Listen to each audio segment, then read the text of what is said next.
আর আজ ইসলামিক ক্যালেন্ডারের শেষ মাসের পুণ্যতিথি। ইসলামিক ক্যালেন্ডারের শেষ মাস জিলহজের 10 তারিখে বকরি ঈদ। দেশজুড়ে ঈদুল জোহা বা ঈদুল আধার উৎসব। ত্যাগ, বিশ্বাস, দানের বার্তায় মসজিদে মসজিদে প্রার্থনা চলছে।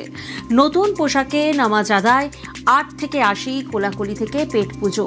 দিনভর দেদার মজা, বিরিয়ানি, কাবাব, লাচ্ছা সেমাইয়ের ভুরি ভোজ। আর এই মুহূর্তে যে ছবি আপনারা দেখছেন মুম্বাইয়ের নামাজ আদায় 8 থেকে 80 প্রত্যেকেই তারা প্রার্থনা করছেন মসজিদে মসজিদে। সেই ছবির সামনে আপনাদের সামনে মুম্বাইয়ের পর এবার দিল্লির ছবি আপনাদের সামনে।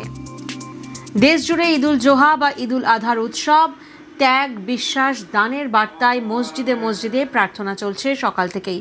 কারণ ইসলামিক ক্যালেন্ডারের শেষ মাস জিলহজের 10 তারিখে বকরি ঈদ। কোলাকুলি থেকে পেট পুজো, আজ দিনভর দেদার মজা। একের পর এক ছবি আপনাদের সামনে মুম্বাই, দিল্লির পর এবার আমরা নজর রাখি কলকাতার দিকে।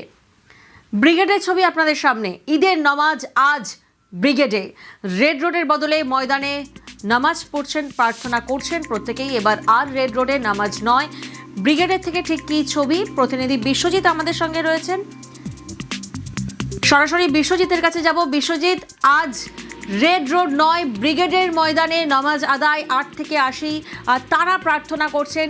সামগ্রিকভাবে কি ছবি দেখছো ব্রিগেডে? দেখো, যে ছবিটা রেড রোডে ছিল সেই ছবিটা বদলে গেছে। একেবারে ব্রিগেড প্যারেড গ্রাউন্ড, ঐতিহাসিক ব্রিগেড প্যারেড গ্রাউন্ড, যেখানে আমরা সাধারণত বিভিন্ন জনসভা, ধর্মসভা এই ধরনের অনুষ্ঠান হলেও এতদিন পর্যন্ত ঈদের নামাজ কোনোদিন এই ব্রিগেডে হয়নি। আমরা জানি যে কলকাতা খেলাফত কমিটি তারা দীর্ঘদিন ধরে এই নামাজের আয়োজন করে থাকে এবং প্রথমে কলকাতায় শহীদ মিনারে এই নামাজ পড়া হতো এবং এই ঈদের নামাজ, ঈদুল ফিতর থেকে বকরি ঈদ, সব ঈদের নামাজই পড়া হতো শহীদ মিনারে। তারপর সেটা রেড রোডে স্থানান্তরিত হয় এবং দীর্ঘদিন রেড রোডের নামাজ পড়া হয়, এটাই রীতি ছিল।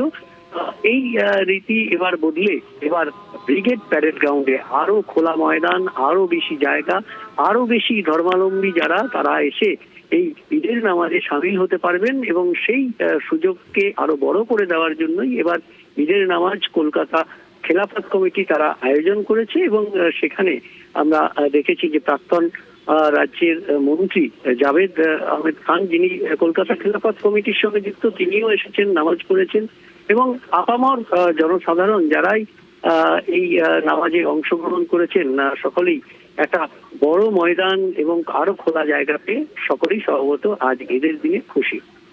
একেবারে সেই ছবি এই মুহূর্তে আমরা দেখছি। ঈদের নামাজ আজ ব্রিগেডে, যেখানে রেড রোডের বদলে ময়দানে নামাজ পড়া হচ্ছে। এবার আর রেড রোডে নামাজ নয়। আর এবার একটু ধর্মতলার দিকে নজর রাখবো। ধর্মতলার টিপু সুলতান মসজিদ, সেখানেও ঈদের নামাজ মসজিদে মসজিদে চলছে প্রার্থনা। ত্যাগ, বিশ্বাস, দানের বার্তায় মসজিদে মসজিদে সকাল থেকে প্রার্থনা। ধর্মতলার টিপু সুলতান মসজিদের ছবি আপনাদের সামনে। রাস্তা নয়, মসজিদের ভিতরেই এবার নামাজ।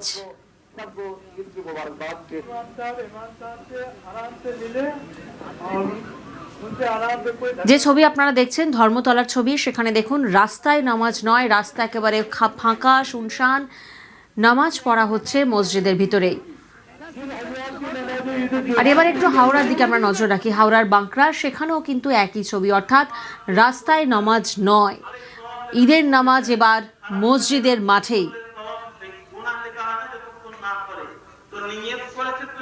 ইসলামিক ক্যালেন্ডারের শেষ মাসের পুণ্যতিথি, দেশজুড়ে ঈদুল জোহা বা ঈদুল আধার উৎসব আজ পালন করা হচ্ছে।